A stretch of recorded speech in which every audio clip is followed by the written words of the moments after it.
Hello. Kalispera. Thank you for coming today. We should probably start because we have our online audience also waiting for the streaming.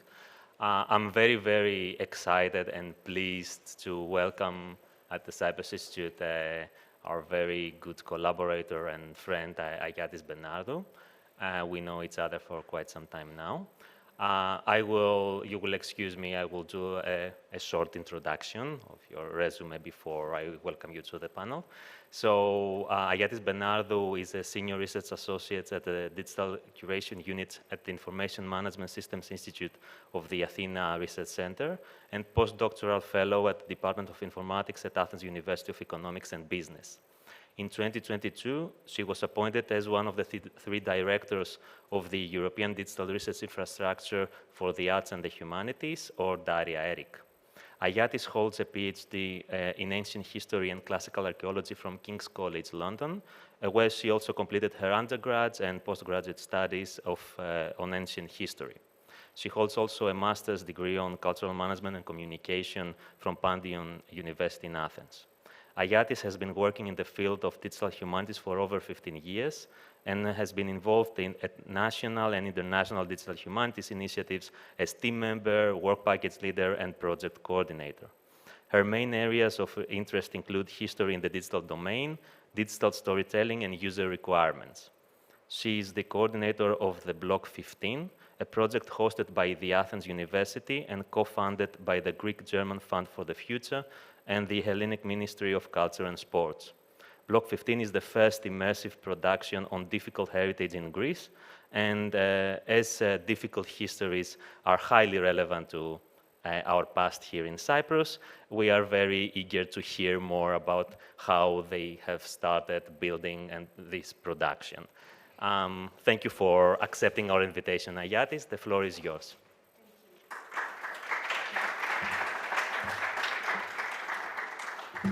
Okay, let me find. Thank you, George. Thank you, everyone, for being here. I hope I'm standing at the right spot. Nothing makes you feel older than getting someone to read your bio out loud, but thank you anyway.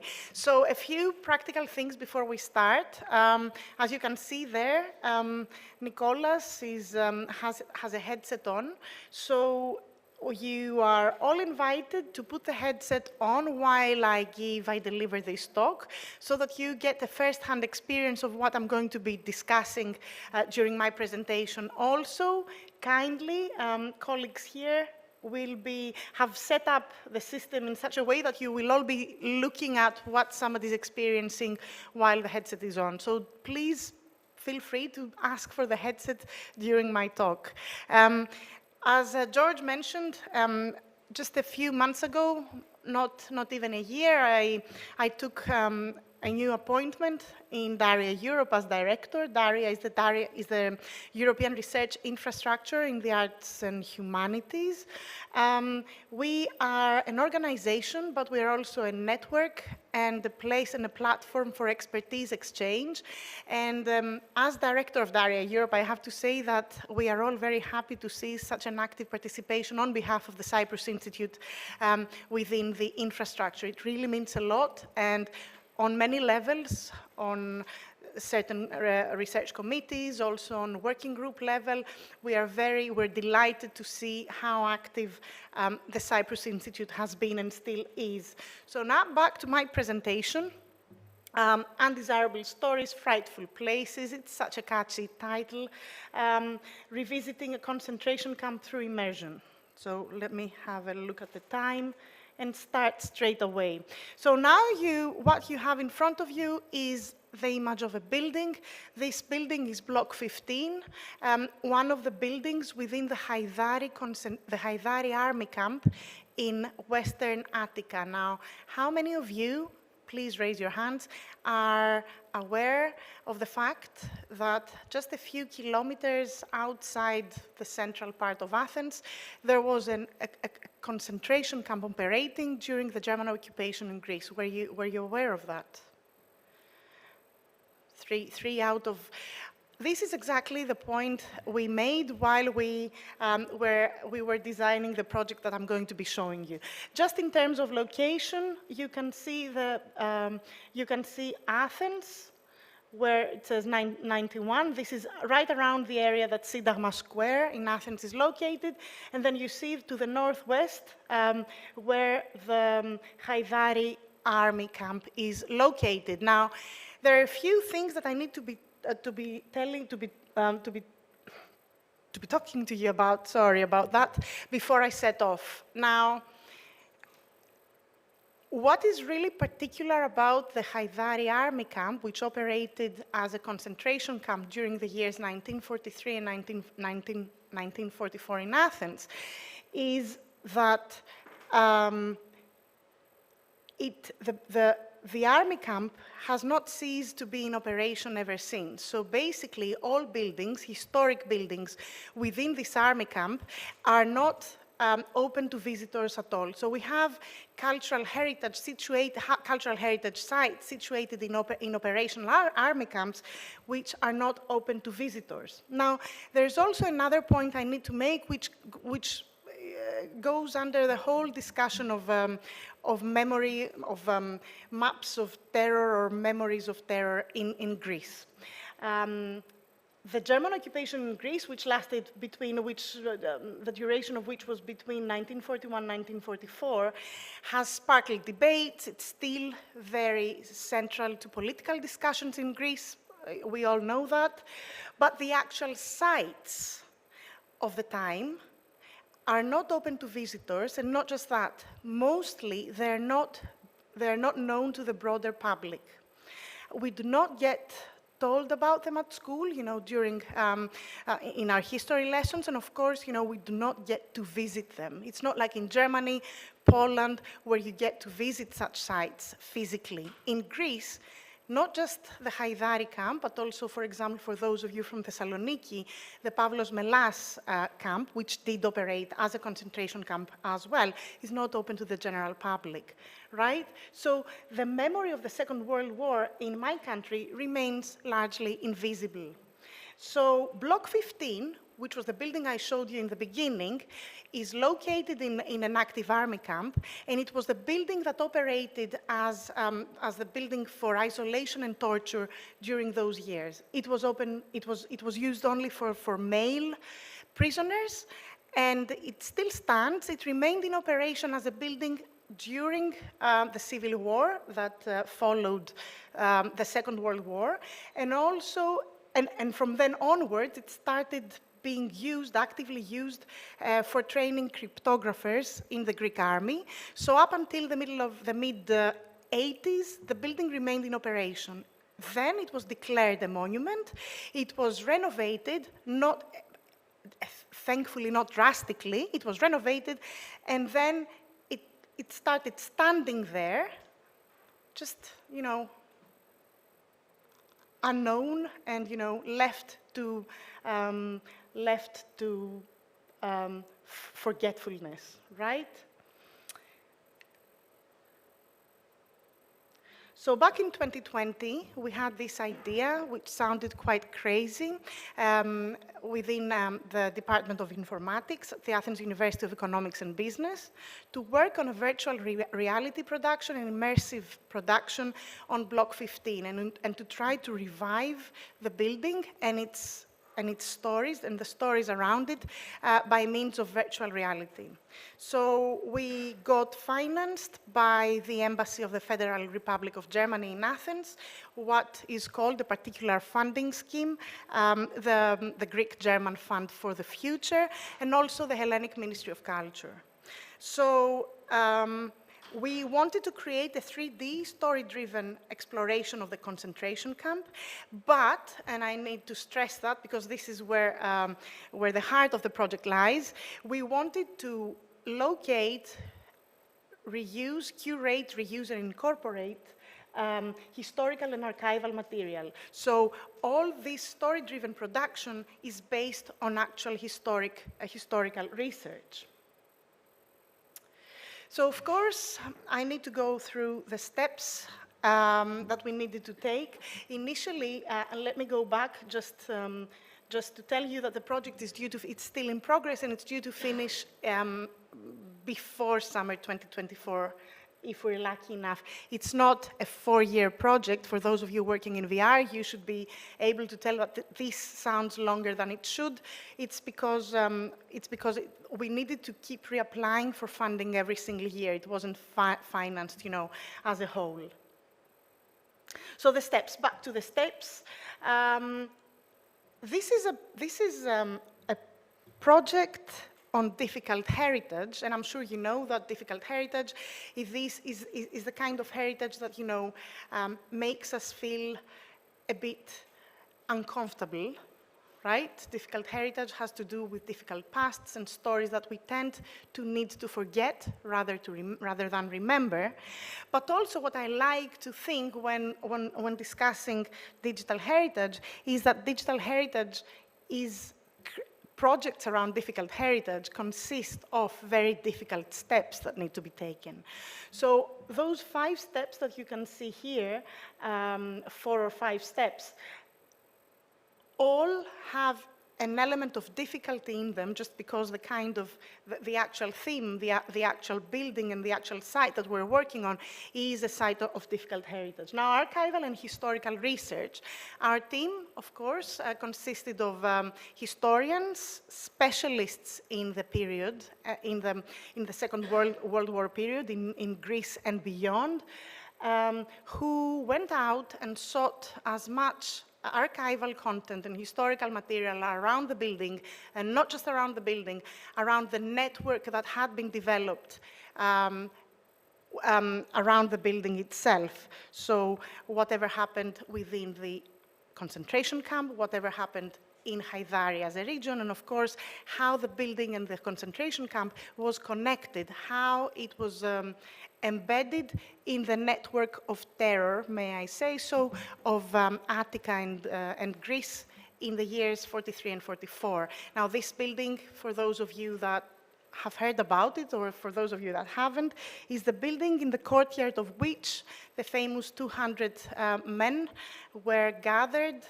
to be transported to Kessariani for the famous execution of the 200 in Kessariani on the 1st of May of 1944. So just to tell you this so that you understand that it's an element in a whole network. So this part, the archival and historical research on archival material within Greece and beyond was a crucial step and a difficult one because of licenses and because of all these limitations that you can imagine. Now, the visit to the site, that's an interesting one because, as I said, the site is not open to visitors. So, and to add to the difficulty, this was a project that commenced during COVID. So there was an extra bit of difficulty in getting to the site, taking the measurements, the pictures, getting acquainted and familiarized with the site, getting the atmosphere of the site in place so that we can recreate it, reconstruct it in the production. The interactive scenario development, which is my favorite step, as George previously said, digital storytelling lies in the heart of my research interests lately. And also, so how do you develop an interactive first-person scenario for a VR production that's actually tells the story of a concentration camp and the prisoners and the people around it? And of course, the asset modeling and the development. Again, extra difficulty. And may I say that, let me see, that this bit here, the archival and historical research, fed all steps within the project iteratively throughout the process, and it still does. A few words about the archives, or some of the archives that we visited or used. My colleague, Anna Maria Drubouki from the University of Munich, led this team. So the State Archives in Berlin, the Historical Archive of the Ministry of Foreign Affairs in Athens, ASCII, as we call them, the Contemporary Social History Archives, again in Athens, the Red Cross in Greece, the Archive of the Jewish Museum of Greece, the Archive of the Athens Municipality Registry Office, the Visual History Archive, that's the famous Steven Spielberg archive that was first developed while Spielberg was putting together Schindler's List back in the 90s, early 90s, and Memories of Occupation in Greece. This is an audiovisual archive of oral testimonies of survivors of the occupation across Greece. So we went through the best part of the archive, all interviews. Some of the people interviewed there were people that had actually been held in Block 15 and Haidari, some others, but still we needed, to get a sense of what the occupation in Greece felt like to them before we started building the scenario. Now, that's my favorite part, and it's great that we are being live streamed, but were we not being live streamed, I would start asking questions to you.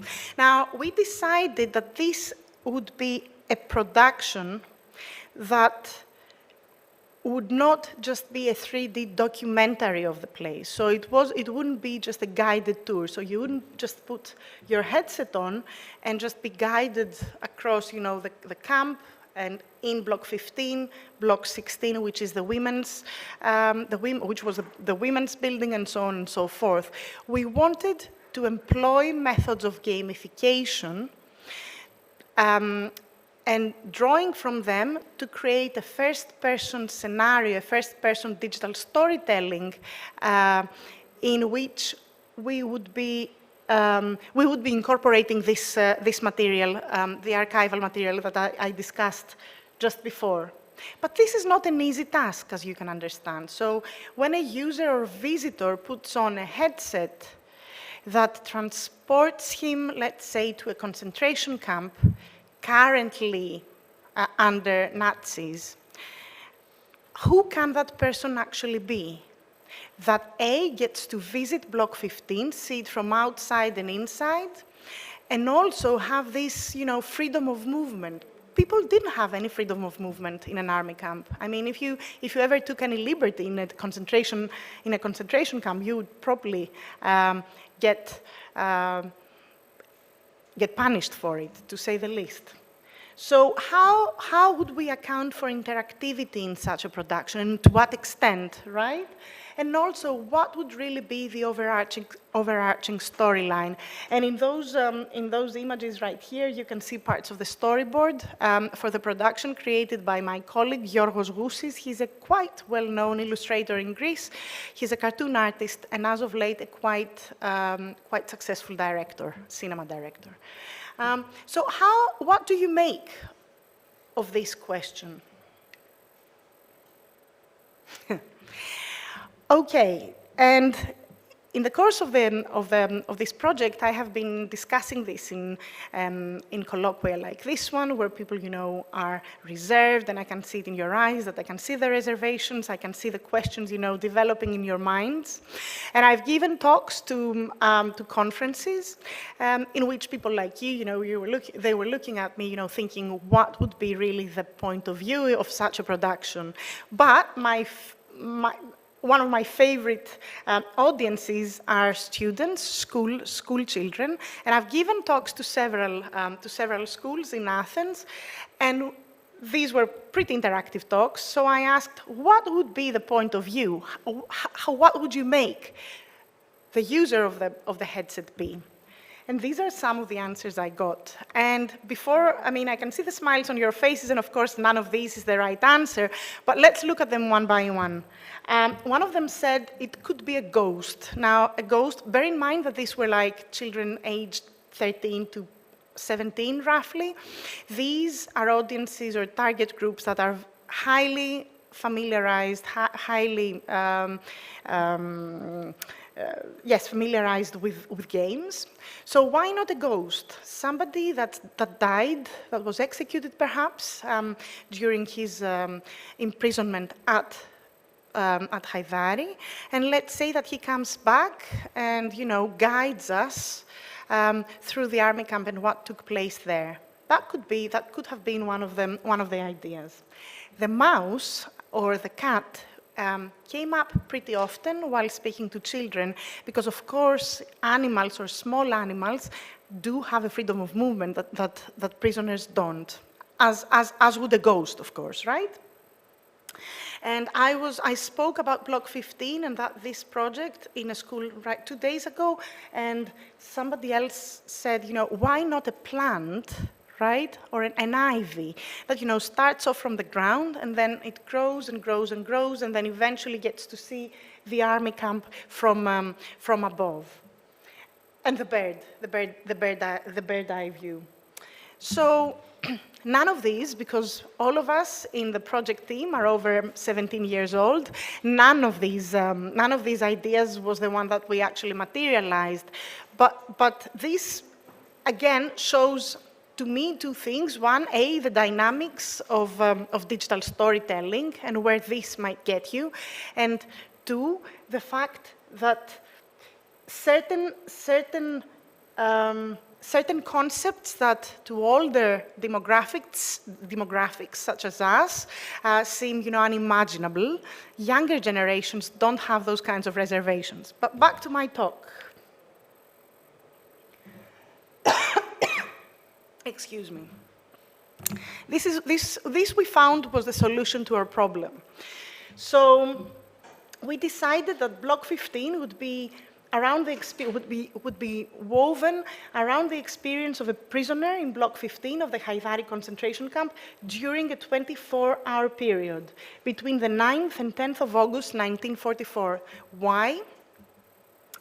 Because the concentration camp of Haidari, and of course the usage of Block 15, started off in the autumn of 1943 and was liberated in the autumn 1944. So this was just almost a month before the army camp was liberated. So all its history was behind it. So we could tell the story of the Kesariani execution. We could tell the stories of blockages around Athens in which, from which prisoners were brought into the camp. We could basically go back and narrate the best part of the history of the camp.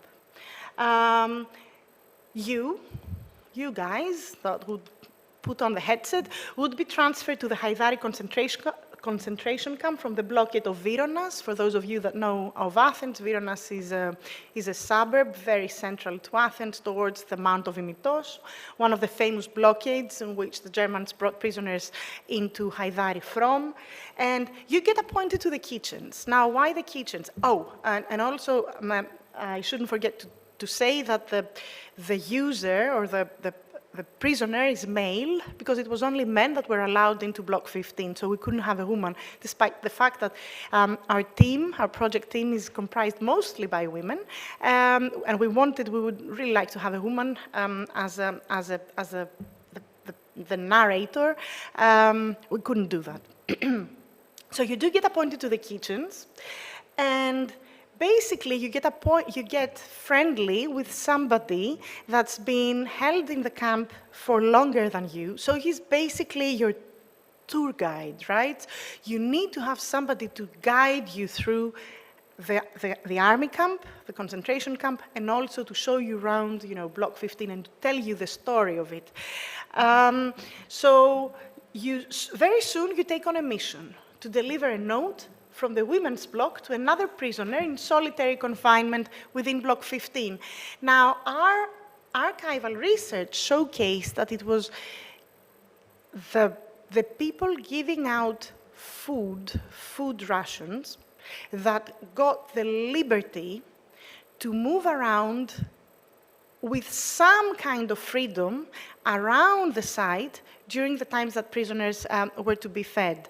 And these guys, because they were men, they were allowed into the women's block as well. So we really wanted to show the women of the camp, not least because the last survivor of the Block 15, of Haidari, is a woman, and she's still alive in her very late 90s. And we for those of you that will get to see the headset, we have an actual archival record of her telling her story a few years ago. So you get some soup you need to hand over to the women's block, and a certain woman, a certain prisoner hands you a note and asks you secretly to take it to Block 15 where her brother Tassos is being held. So we unfold the scenes, the action in 10 scenes, each one of them in different parts of the Haidari concentration camp. So you get the morning call in the courtyard. Courtyard by the entrance, you get the kitchens, you get the women's block, and of course you get block 15 and the courtyard of block 15, so that you can actually look at the building from outside. You interact with fellow prisoners, and you also interact with German officers. And you do become witness of events significant to camp life, such as the Jews brought into the army camp at a certain point between the 9th and the 10th of August 1944. Before I forget, I need to say here, just for matters of historical accuracy, that 25,000 people were were held at certain points in time during this 11-month period of the life of the camp in Haidari. Quite a few of them, of course, never made it. Most of them were transported to the notorious and very well-known camps of Northern Europe, Central and Northern Europe. It was not just the Jews, it was communists, it was resistance people, and of course Christians, men and women were held in Haidari. The script also features actual persons. So as I said, Eleni Georgada, who is still in life, she is featured in the production, and also the second chief of the camp, the German, Frank Fischer, he also appears in the production. So you can choose to interact with people and get testimonies of them, and you can choose to interact with objects such as the blanket or the soup. All interactions, if you trigger them, all interactions are based on archival and historical material. So they are true events, they're all evidence. So just a few images from the production, just for you. It's developed in Unity. My two colleagues, Professor George Papaioannou, who's also the principal investigator in the project, from the Department of Informatics, Athens University of Economics and Business, and also my colleague Dimitris Christopoulos, also from the Foundation of the Hellenic World. They were responsible for developing the assets. George, immovable assets, so anything that doesn't move, the buildings and everything, and Dimitris is responsible for the moving assets. Just a few images. Now, as you can see, what you can see is what you see, of course, but just a few points here, and just to showcase how important the historical research has been in this project. A few misconceptions, for example, if you look at films, cinema productions, you get to see some very, kind of eye-catching signs at the entrance of army camps, like, for example, in Auschwitz, you tend to see in films or, Netflix series and so on and so forth, these long red banners with a swastika on them. This is absolutely wrong. Of course, there was no such thing in army camps during those times. It was just this discrete SS signs, and I have to say that this was something that we needed to go back and forth for during the production, just making sure that we got things right. This was not a romanticized, so to say, or fictionalized. Of course, there's fiction in it because the mission, the gaming aspect requires some sort of fiction, but largely fiction just isn't just an enabler for us to tell the true story, to serve you, may I say, with the actual historical evidence. So every single image you see here, every single still, has been largely researched on. Even the discretes of the Red Army is an actual reproduction of what we know it was like during the life of the Haidari camp. Just a few stills again. Here you see an actual image of the inside of Block 15. Again, the same. Let me see if I have, no, let me not move. Now, we had to take some liberty because in some cases, as I said, let me go back, difficult heritage is difficult in every step of the way. We did have to take some liberty just because in some cases there was lack of historical evidence. We didn't have any evidence to rely on. And what do I mean by that? As I said, in the mid-80s, Block 15 went under renovation, not drastic, but still it was renovated, it was repainted, and the whole electric cabling went to be remodified, you know, it's much modern. So while my colleagues were actually building were developing the inside of the building in Unity, they really didn't know what the cabling looked like. So you could have had quite a few options, like for example, you could have the cables, you know, hanging from the wall and, you know, little nails just holding them in place and then, you know, just hanging, as you know, from images we've seen. Or you could have them more firmly and nicely done across, you know, the walls of the rooms or the cells.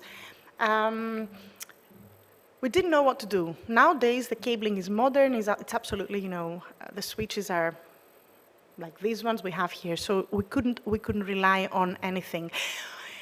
We didn't have pictures to draw from because just before liberation, the Germans burned all images, you know, in an attempt to hide the monstrosities, the atrocities that they had committed. So we do have some images, but none of them show actually what the inside of the details of the inside of the rooms looked like. So what did we do? We turned to cinema.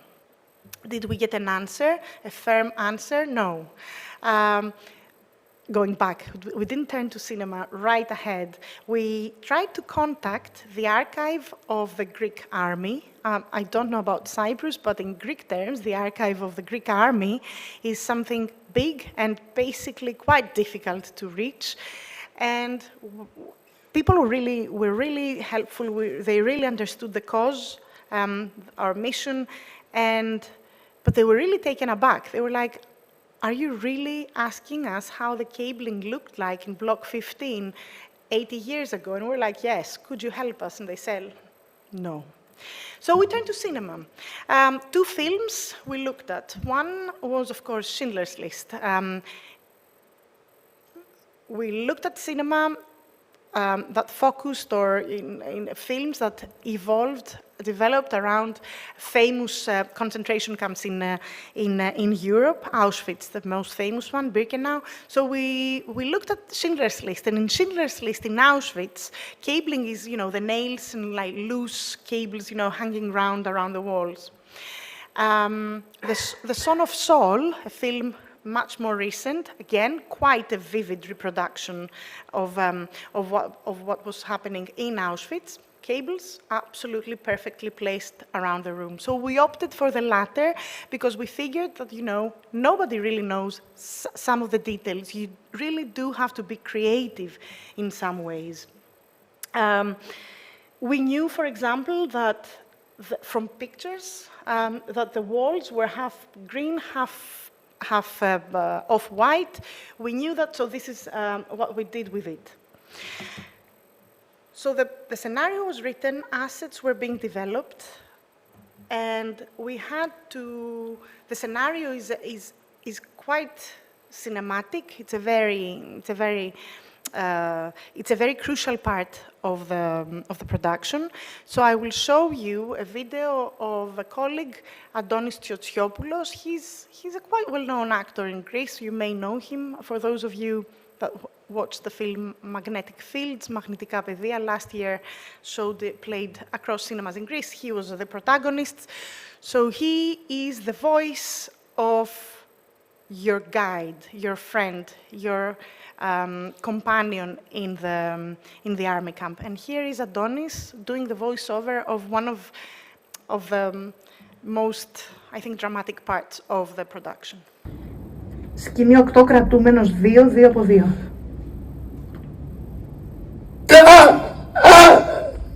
Δεν μπορώ! Γιατί εμένα! Γιατί! Γιατί σας παρακαλώ, όχι! Σας παρακαλώ! Μην με χτυπάτε, άλλο όχι!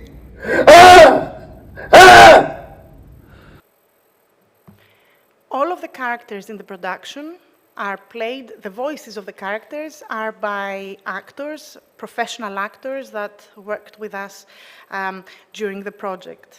I say worked while the project is still in progress because this part of the production has been completed. I'm going to show you a trailer of the production right now. You'll see the part that Adonis, you'll hear the part that Adonis was just saying, but by the voice of a colleague of mine because this was before this recording was made. So here is a demo. Κουμπί και βγαίνει μια χοντρή και λέει στα παιδάκια ανοίξ φαΐ. Θα πάω να το πω στον ερυθρό σταυρό πως είσαστε συνένοχες κι δυο. Verdammt nochmal, die singen wieder. Ruhe, sofort antreten!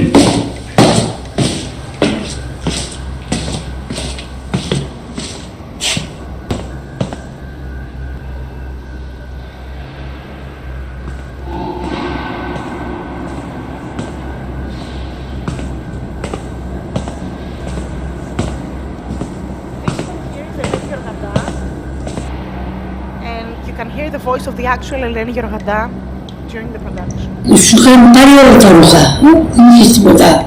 Μια αλλαξιά μόνο. Και ο κουβέρτης και τα πάντα και σου είχαν δώσει οι Γερμανοί δύο κουβέρτες, τους οποίους έκανε σαν καθόλου το μαξιλάρι, τετράγωνο. Ένα πιάτο εμαγέ και ένα κουτάλι. Αυτά έπρεπε να τα έχεις διπλωμένα και έμπαινε ο διηγητής και έκανε επιθεώρηση. Με ένα σκύλο, με ένα βούδουλα τόσο χωρό σύρμα και σκηνή. Αν ήταν να πάρει για εκτέλεση, το ξέραμε γιατί μας φέρνουν όταν πέραμε για εκτέλεση, μας φέρνουν τσάι με μαρμελάδα και μια φέτα ψωμί. Μας είχαν φέρει και μια γυναίκα στο στρατόπεδο, η οποία ήταν Καυσολίνα, Γίνα, Φραγκαία και εμείς την προσέχαμε.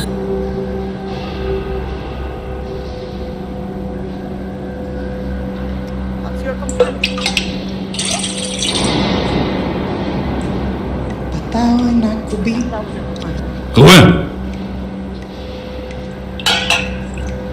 Για τον αδερφό μου. Ruhe! Wer nochmal spricht, wird bestraft.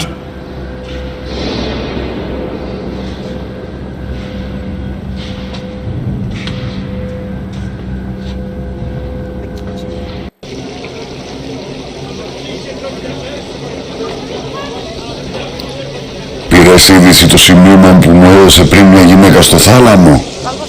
Είναι για τον αδερφό της, τον Τάσο. Τον έχουν στο 15 και δεν μπορεί να τον δει. Λοιπόν, άκου να δεις τι θα κάνουμε. Όταν θα πάμε στο θάλαμο για το βραδινό συσίτιο και φτάσει η ώρα του Τάσου, θα σου κάνω νόημα. Εσύ θα χύσεις λίγη σούπα κάτω, δεν ήταν κατά λάθος. Ο σκοπός θα σου φωνάξει και εγώ θα βρω την ευκαιρία να δώσω το σημείωμα στον Τάσο. Εντάξει.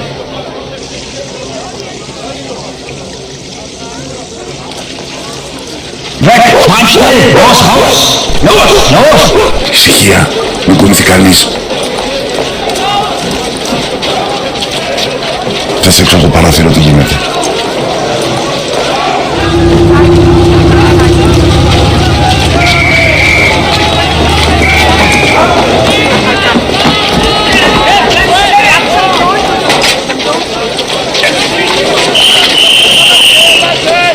Κοίτα το κάθαρμα ο Κόβατς. Στέκεται με ανοιχτά τα πόδια και υποχρεώνει τους κρατούμενους να περνάνε από κάτω γονατιστή.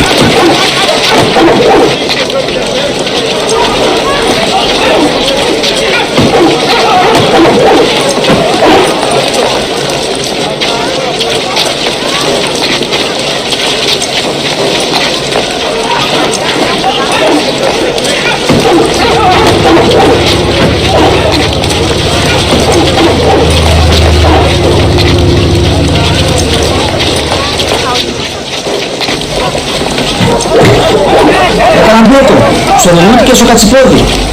Έπισα καμιά 500, ίσως και περισσότερους. Πώς το ξέρεις? Γυνάς, ήταν σε εξωτερική αγκαρία. Το σφύριξε ένας δικός του. Οι σκουφάλες, όσο βλέπουν ότι χάνουν τον πόλεμο, τόσο ίσα. Γι' αυτό χρειάζεται πίστη και θάρρος. Άντε στις δουλειές σας τώρα!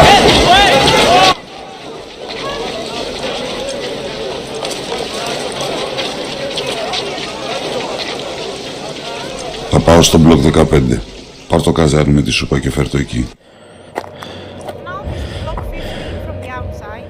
So you're moving, and this is the actual courtyard where the 200 Thessaliani were gathered. So this is your chance to look at the building from outside.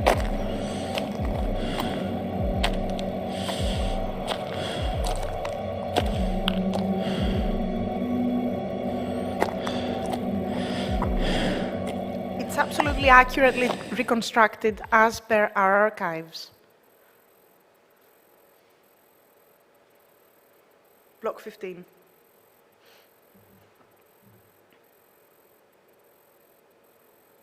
Θα μοιράσω το συσίτιο στο μπλοκ 15. Το μπλοκ 15 είναι κρατητήριο, τόπος βασανιστήριων και απομόνωσης. Το μόνο κτίριο που έχουν αφήσει ασοβάτιστο εξωτερικά, μουχλιασμένο, αραχνιασμένο, για να μας επηρεάζουν ψυχολογικά. Το συσίτιο, η σούπα του μπακάλι, ένα νερόβραστο πράγμα με όσπρια και μικρά κομματάκια αγνώστου προελεύσεως. Αλλά ακόμα και από αυτό, οι τρόφιμοι του μπλοκ έχουν το δικαίωμα να φάνε μόνο το μισό από ό,τι οι υπόλοιποι στο στρατόπεδο. Το μυαλό τους το βασανίζει η πείνα.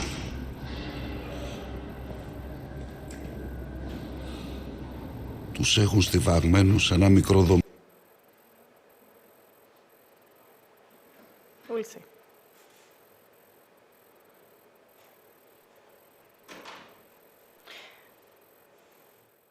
So just a few words before the sound gets sorted. The soup is what we know that the soup was, and it was being not served, like given out to prisoners every day for the life of the lifespan of the building and of the camp. As I said, the newspaper is absolutely accurately a newspaper of the time, and you just saw a German officer. The German officers were quite difficult to reconstruct because of all these discrete metals or the whole army clothing they had on. So the belts had these particular SS signs and different things on different places of their clothing. So these had to go back and forth quite a lot while building the assets. And of course, this is where the storyboard came in, because it's much cheaper and quicker, of course, to draw something and just erase it and redo it again than to build the asset and then rework it. Ίσα που μπορεί να ξαπλώσει κανείς εκεί μέσα.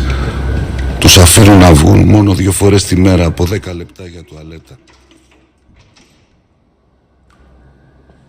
Ο φίλος μου ο Νίκος. Μαζί κάθε μέρα μοιράζουμε φαγητό σε αυτούς τους δυστυχισμένους. Los, nicht trödeln! Πρέπει να προχωρήσουμε στο διάδρομο για να μοιράσουμε το φαγητό.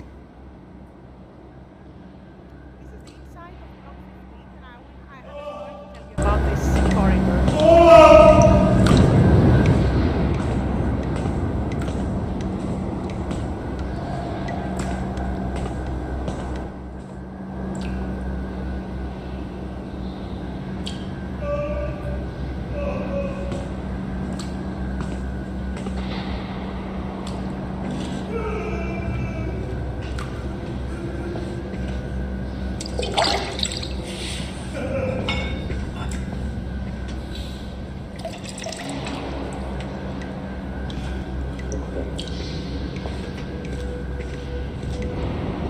Schneller! Bewegt euch!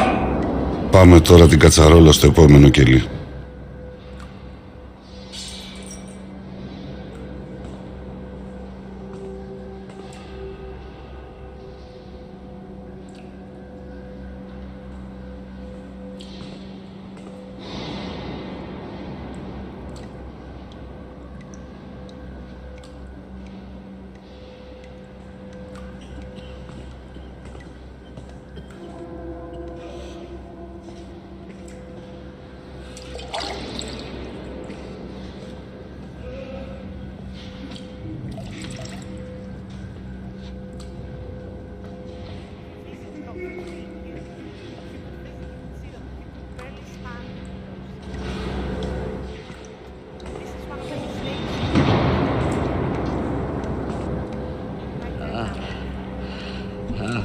Σήκω.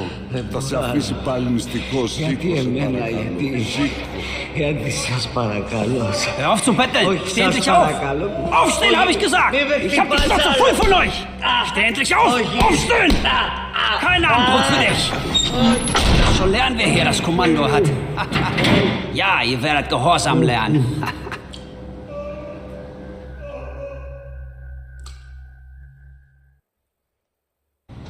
Was gibt's da zu sehen? Schnell weiter! Χριστέ μου, πάλι θα μείνει νηστικός. Πόσο θα αντέξει. Πάμε στο επόμενο δωμάτιο, στο τέλος του διαδρόμου.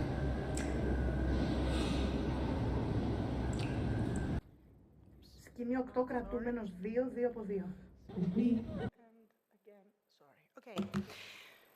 So that was the demo. For those of you, please feel free to come and check the whole production out. The mistake was that, the Germans never touched anybody with their bare hands. They didn't, their hands was never got bloody. They would always use some sort of an instrument or a weapon to just beat people up. They would never punch somebody. This is something that we actually need to correct because I'm not an expert in the period, but because people that are experts in the period immediately picked this up during the demo.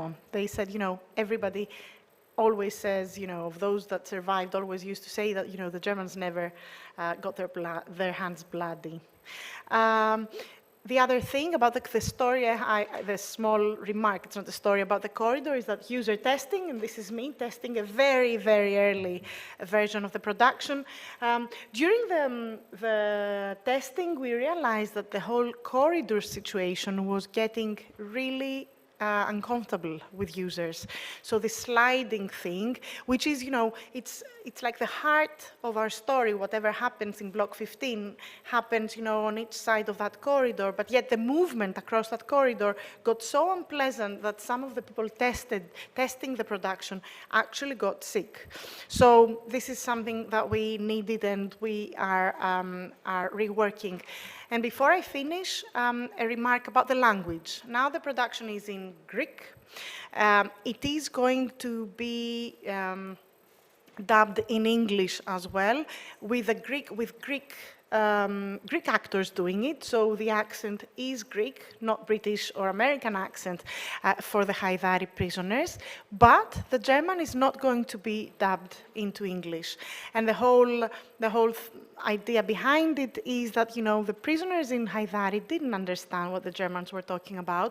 And this played an important role in the whole terror situation in the camp. So the German will remain German, but the Greek will be dubbed into English in the next month or so. Some of the findings, this is not something that I should tire you with. So thank you very much. I'm open to questions, and of course the cask is all yours.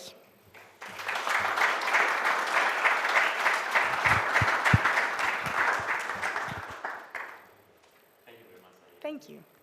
Are there any questions from the audience? Yep. Meanwhile, please, Nicholas and colleagues went a long way to make sure that people got to try it. So please feel free to try it. Well, thank you very much for the presentation. My question is actually about the language, because difficult heritage means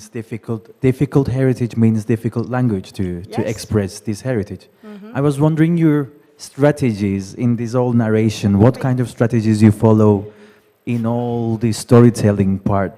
Because it's must be difficult to express in. Thank you for this, because I forgot to mention this. Indeed, language spoken back then, language spoken back in the 40s is not much different to the Greek language, Greek speak in mainland Greece today. So it's modern Greek. But swearing is not the same. So some of the swear words that are used in the production are actual swear words that during research, especially following the audiovisual archives, we realized they were the swear words that people actually used. So they wouldn't call somebody, I'm not going to say the actual Greek word for, we use every day multiple times, because it wasn't used back then. But for example, one of the words used was Turkosporos, for example, which was a swear word back then, which is not, of course, right now. And another word which I can't remember, used in the kitchen. Again, I can't remember which one. It's a word that today sounds actually, it was a colloquialism that we don't use anymore. So yes, in the English though, of course, the translation cannot be the same, and we're using, modern English language that people would understand. It's not going to be, it's not designed to be, and this brings me to another point, and sorry, I'll take your question right afterwards. Another thing is that, of course, it's a production that's meant to make you feel uncomfortable. Of course it is, but it's not here to traumatize you, right? So violence, while there's swear words that, sound a bit, they're not politically correct today, or they're not understandable today. On the other hand, violence is only implicit and not explicit. Like, for example, the beating of the prisoner, you don't get to see it. And I have to say, because I need to say it, because I want to be accurate historically, that despite the fact that this was an army camp that only operated for a year, only is just, is a word I shouldn't be using, because even an hour is long enough in a concentration camp. But it was the first of the two army chiefs, commanders, Radomski, history has him down as one of the most notorious and violent commanders ever in concentration camps across Europe. He even coined his own means of torture, which is called in Greek fidaki, small snake, making people, crawl on the ground, under threat of shooting. And if they didn't, you can imagine, pregnant women, older men. And this means of torture, which was extreme, it was exported. They found it quite interesting to export in the famous camps of Central and Northern Europe. But we do not show fidaki. So it's not there to traumatize you, but it is there to make you feel a certain discomfort. Hi, thank you very much for the very interesting presentation. I was wondering, what was the main purpose behind? So for sure to get people, get the monument accessible to people, because as you said, it's you can't see it. Yes, can't see it. But also connected with the last thing you said, how much you wanted to involve actually people. So how? I was expecting this question, and I'm also usually expecting the question of why, right? It's not just for what purpose, it's also why do it. So I have to be very honest, this is an exercise. It's, as George said during his introduction, it's the first time a concentration camp has been used, has been the theme, let's say, of VR production or an immersive production. So in a sense, it's an exercise, right? Now, the actual production is going to be open and free to use, license free. So it will be a downloadable once the production is finished from the website. Education could be one reason. Okay, so I see it as a historian. I see it as a means to teach history in a different way.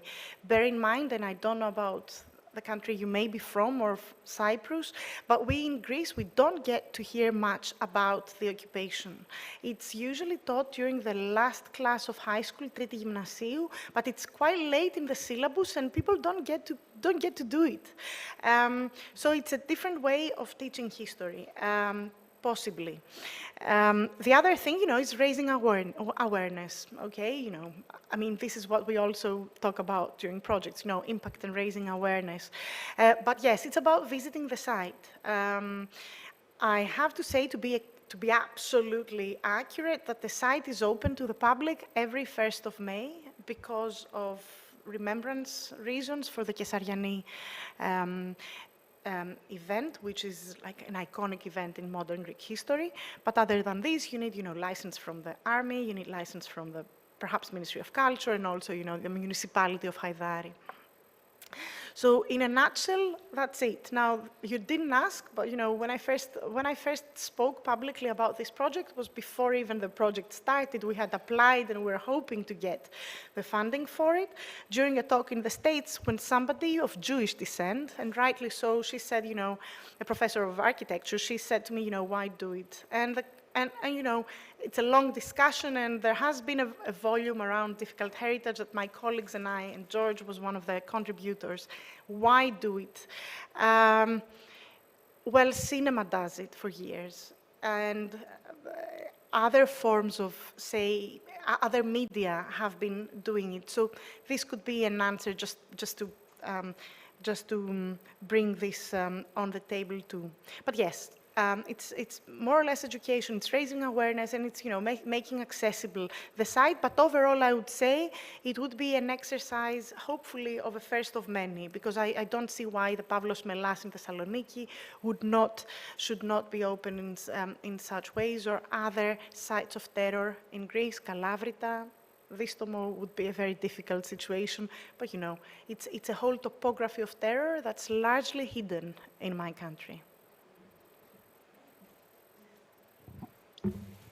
Since you mentioned education, the question is, so your target, I guess, is high school, and what is the feedback? Because I've got a 13-year-old boy, and the first time I tried a headset, I was amazed, and he was saying, yes, but you see the graphics. Exactly. How do you combine? Because I guess they have really high expectations, so what they see may be not so helpful for getting them the message? Or is it part of a sort of, not fiction, but a sort of media visual language? So you're not in an online game with perfect graphics. You need to focus on something else. You need to focus on the content. Way, definitely. But you're very right. 13-year-olds, because we haven't shown this to people under 13, but the group, let's say this large group, the demographics between, say, 13, 14 to, say, 35, are very well acquainted with the medium of VR. I mean, some children have headsets at home. Some of them play games, online games, or role-playing games, at home. Not VR, but normal games. So they are quite familiar. Some of them are very familiar with the medium. But it's not about perfect graphics. And to be honest, this is the best we could get with the money we got, because it's not a very large-scale project. But it's all about the content. And if we can get the message across, and this, I realize it's not the message that Aliki sends to her brother, because this doesn't get across, of course, because you cannot have a happy ending in such a story. No, you can't have a happy ending, and you shouldn't have a happy ending. But to get the message across would be, to just get to get the history lesson, to put it plainly, to serve the history lesson in an immersive way.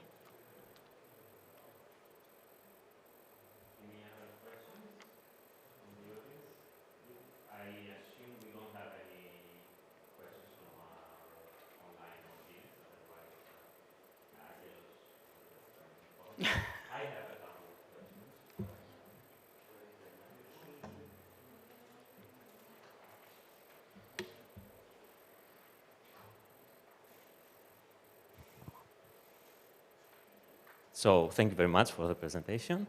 I have an easy question and a difficult question. The easy question is, if you have, what is following up this project? Is that the easy question? Yes. In what sense? In what? No. Let me clarify. in a sense, because we are also involved, as you know, in similar projects that we try to raise awareness and connect to local stakeholders.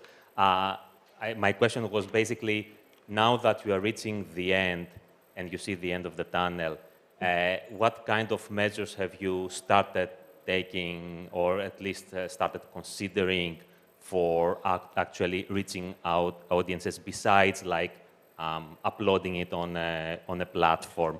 Have you started like through the funding agencies or the Ministry of Culture interacting with I don't know, the effort of schools or such kind of governmental bodies to provide it to schools, for example, for education and so on, or museums, maybe the Jewish Museum in Thessaloniki that is supposed to. It's a long way due.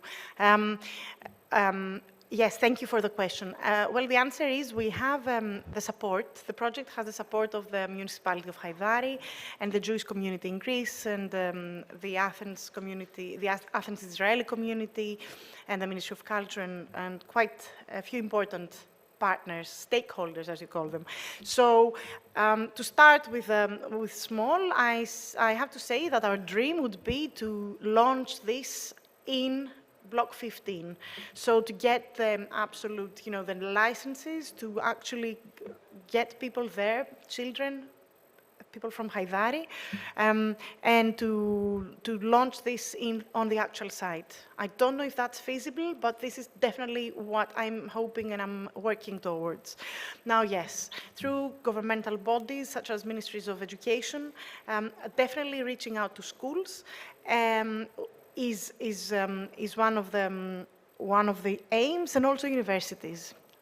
So yes, now in terms of another phase of the project, no, we're not planning on extending this particular production or so, but I would be very inclined to start thinking about a project on another difficult site or a difficult story in Greece, and believe me, we have many. We have the dictatorship, whereby difficulty lies elsewhere in the openness of the actual archives, and so on and so forth.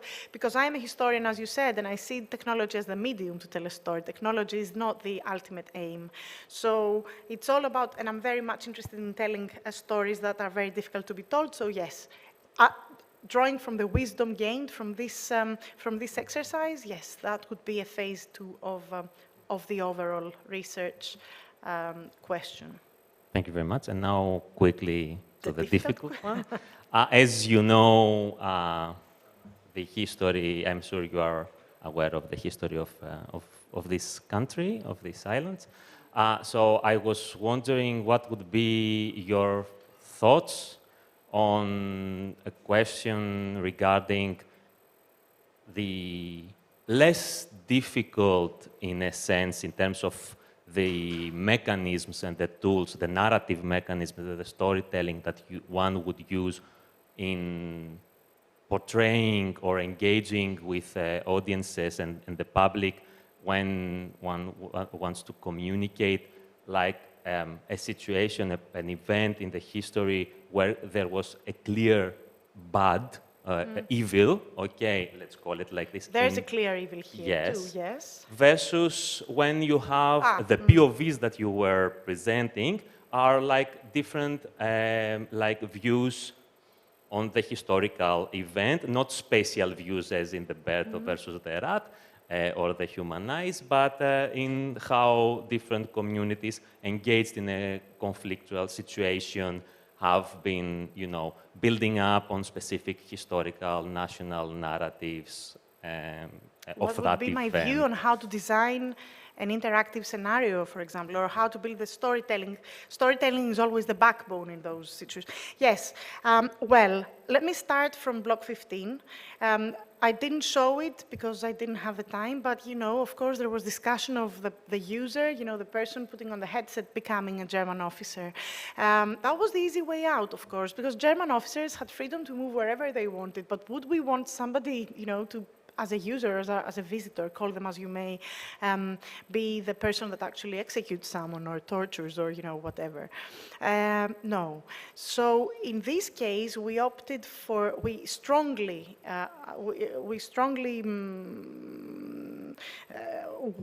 opted for not giving the voice to the Germans, right? In other cases, I wouldn't be that adamant. Stories are told by people, and history is written by people and for people. It doesn't necessarily need to be objective when it shouldn't. So in cases where, you know, conflicted stories are conflicted from both sides, in the case of the Nazi occupation, of course, it's not a conflicted story. It's a very different thing. I would be more inclined to give a voice to everyone. Now, what these voices are going to be saying is a different thing, but I see what you mean, and I wouldn't necessarily be strongly argumentative against it. But I mean, of course, it's all a matter, as I try to show you here, it's a set of difficult choices that one needs to make. So that's a difficult choice. But as I said, when the bad side is not necessarily, you know, explicitly condemned by humanity as bad, then of course, why not? Thank you very much.